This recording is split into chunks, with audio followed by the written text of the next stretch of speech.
საყდრისი ყაჩაღიანის საბადოსთვის კულტურული მემკვიდრეობის უძრავი ძეგლის სტატუსის აღდგენა 74 არასამთავრობო ორგანიზაცია ითხოვს.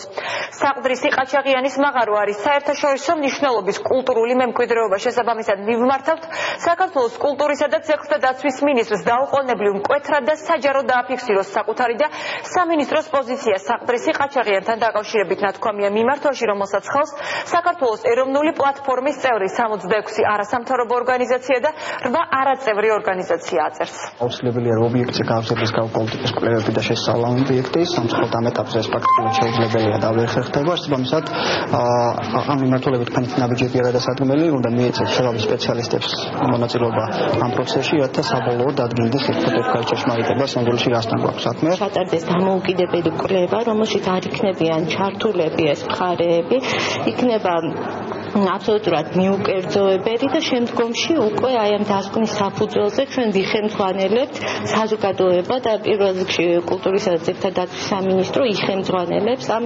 დასკვნებით. ჩვენ ვფიქრობთ, რომ უპირიანი იქნებოდა საერთაშორისო კომისიის მოწვევა, ეს წინადადება გაგვაჩნია გერმანული მხრიდან, ძალიან საინტერესო და ვთქვათ, აი ამ საერთაშორისო ექსპერტიზის გამოცდილება სწორედ ასეთ შემთხვევაში, ასეთ მნიშვნელოვანი კულტურული მემკვიდრეობის შემთხვევაში, როგორ შეიძლება საუკეთესოდ შერიგდეს და ერთმანეთის სასარგებლოდ იქნას გამოყენებული კულტურული მემკვიდრეობისა და ეკონომიკის ინტერესები ქვეყნის სიცოცხლისუნარიანი განვითარებისთვის.